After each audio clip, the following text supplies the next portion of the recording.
В музее-центре Хомуса народов мира в Якутске презентовали серебряный нагрудный знак для победителей третьего международного конкурса «Хомусист Виртуоз мира», который в Якутске состоится 16-17 июня этого года и будет посвящен столетию образования якутской автономии.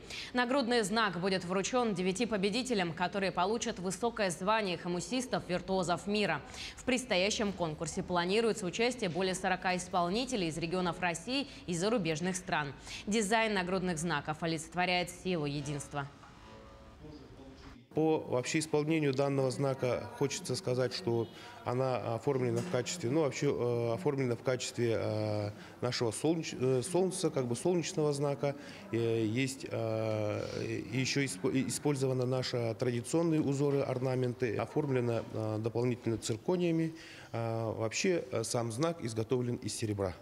И этот эскиз является вообще уникальным, и таких копий по всему миру есть только у виртуозов-хомусистов. Ранее получены 18 штук, и сегодня мы изготовили дополнительно 9 штук.